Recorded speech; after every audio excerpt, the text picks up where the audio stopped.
Hello दोस्तों, math के जादूगर चैनल में आपका बहुत बहुत स्वागत है। जैसा कि आपसे मैंने वादा किया था कि आपको नेक्स्ट वीडियो में रेलवे आधारित प्रश्न मिलेगा, तो वैसा मैं आपके लिए लेकर के आया हूं।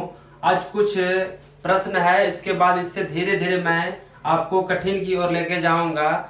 ये एनटीपीसी 2015 में पूछा गया प्रश्न है। एनटीपीसी 2015 में ये सारा प्रश्न आप निकाल के देख सकते हैं कि एनटीपीसी में किस प्रकार से प्रश्न को पूछा है। लेकिन ये पूछा तो हर एक साल पूछे जाएगा और टाइप भी लगभग यही रहेगा। थोड़ा सा अंतर रहता है कि किस प्रकार से क्वेश्चन को पूछे हैं, बस स्टाइल को बदल दिया जाता है और प्रश्न तो वही रहता है। और इसी में बच्चा क्या होता है, गड़बड़ा जाता है। लेकिन हम उस स्टाइल को पकड़ने के लिए आपको सिखाएंगे ताकि आप नेक्स्ट एग्जाम में जो है आप अच्छे से इसको प्रश्न को हल कर पाएंगे। जैसा कि आप देख रहे हैं, पहला प्रश्न है 16 के वर्गमूल तथा 4 के वर्ग का गुणनफल ज्ञात करें। देखिए, आपको मेरा वीडियो अगर प्रीवियस वीडियो देखिएगा तो उसमें मैंने चर्चा की है सबके। जैसे यहाँ पे गुणनफल लिखा है, गुणनफल का मतलब गुना। चार गणित के दुनिया में चार बात हमेशा हम कहते हैं याद रखने के लिए। पहला है योग, दूसरा है अंतर, तीसरा है गुणनफल और चौथा है भागफल। सबसे ज्यादा आपको अंतर पूछा जाएगा, उसके बाद आपको गुणनफल। ये दो तो एकदम महत्वपूर्ण है और बाकी बचा लास्ट में योग पूछा जाता है और अंत में भागफल। भागफल बहुत कम ही पूछा जाता है, लेकिन अंतर और गुणनफल घिना घिना के पूछेगा आपको एकदम।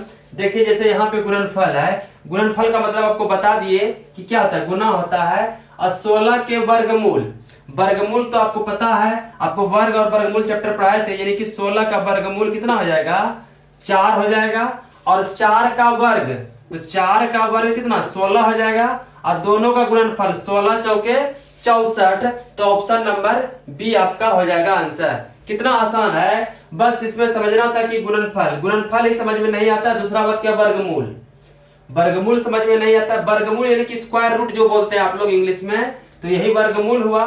अगला प्रश्न देखिए, ए स्क्वायर माइनस बी स्क्वायर भागा ए प्लस बी बराबर 25 है, तो ये ए माइनस बी क्या होगा। गणित में देखिए एक फॉर्मूला भी है, हमेशा अक्सर यानी कि आप जो बोर्ड का परीक्षा तैयारी कर रहे होंगे उस समय भी ये प्रश्न अति महत्वपूर्ण है। यानी कि ये फॉर्मूला बहुत हाईलाइटेड फॉर्मूला है, ए square minus B square, A plus B into A minus B. ये यानी कि लगभग आप ट्रिग्नोमेट्री भी जब पढ़ते होंगे उसमें भी ये फॉर्मूला का अक्सर यूज हो जाता है। और यानी कि अलजेब्रा में भी आपका ये फॉर्मूला का बहुत यूज होता है। तो ये फॉर्मूला सबसे महत्वपूर्ण है। तो A square minus B square equal to A plus B और इंटू ए माइनस बी। तो यानी कि बताइए, इसके बदले पे हम लिख सकते हैं ये पे, और भागा है ए प्लस बी, तो भागा हम दे देते हैं ए प्लस बी।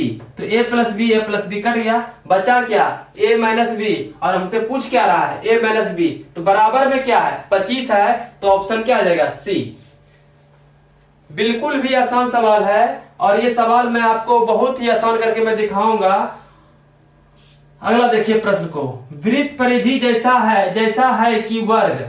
अब बताइए कितना अच्छा है क्वेश्चन, और ये मैं वीडियो में बताया हूं, बेसिक क्लास में ये मैं बताया हूं वृत्त की परिधि। अब बताइए वृत्त की परिधि यही ना होगा, यही ना है वृत्त की परिधि। और कहता है जैसा कि वर्ग, वर्ग का परिमाप, वृत्त की परिधि और वर्ग का परिमाप दोनों आपस में क्या हो जाएगा, बराबर हो जाएगा। क्योंकि जितना भी ले वर्ग वो जैसा कि यानी कि कह रहा है जैसा कि वृत्त की परिधि यानी कि घेरा, और वैसा ही वर्ग का परिमाप। भुजाएं होगा क्या, नहीं होगा। क्षेत्रफल होगा क्या, नहीं होगा। विकर्ण रेखा भी नहीं होगा। लेकिन अक्सर बच्चा यूज कर देगा भुजाएं, जो कि क्या हो जाएगा, बिल्कुल गलत हो जाएगा। क्योंकि भुजाएं एक तो होती नहीं है, भुजाएं 4 होती है। और यहाँ सीधा चर्चा की है परिधि की, तो परिधि में पूरा आता है, तो वर्ग के परिमाप में भी क्या आएगा, पूरा आएगा। तो ऑप्शन नंबर सी हो जाएगा। यदि एक आयत का परिमाप 24 सेंटीमीटर है तथा लंबाई चौड़ाई की दुगुनी है, तो इसका क्षेत्रफल ज्ञात कीजिए। ये भी आपको मैंने बेसिक क्लास में बताया था और जो हूबहू आपको एनटीपीसी में पूछा भी गया है और आगे भी संभावना है पूछ सकता है। तो यदि एक आयत का परिमाप 24 सेंटीमीटर है, तो आपको बताए थे आयत का परिमाप बराबर क्या होता है,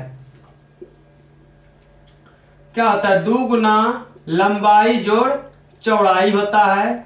अब जब लंबाई जोड़ चौड़ाई होता है, यहाँ पे क्या है, लंबाई जो है चौड़ाई का 2 गुना है, लंबाई चौड़ाई का 2 गुना है, यानी कि 2 गुना 2x प्लस x, और परिमाप दिया गया है 24। तो 2 से इधर कट गया, 12 12 में कट जाएगा, 12 बराबर 3x और 3 चौके 12, यानी कि x बराबर 4 आ गया। यानी कि लंबाई इसका 8 और चौड़ाई इसका 4, और आपसे पूछा गया है उसका क्षेत्रफल क्या होगा। तो क्षेत्रफल आपको पता है कि लंबाई गुना चौड़ाई होता है, लंबाई गुना चौड़ाई, तो 8 चौके 32 स्क्वायर फीट इसका आंसर हो जाएगा। जैसा कि आप देख रहे हैं, बिल्कुल ये नहीं कि आप सोच रहे हैं 8 और 4 कैसे आया, तो बताइए लंबाई 2x ना, तो x की जगह पे 4 आया, तो 4 दूनी 8, और चौड़ाई कितना x है तो 4 होगा, तो यहाँ 4 हो जाएगा, यानी कि x के बराबर 4। तो इसी तरह से मैं और भी आपको लाऊंगा क्वेश्चन को, और इतना क्वेश्चन लाऊंगा जब कि आपसे रेलवे का प्रश्न बिल्कुल आसान हो जाएगा और सारे प्रश्न आपसे उड़ने लगेगा धुआं धुआं की तरह। आई होप कि ये वीडियो आपको पसंद आया होगा।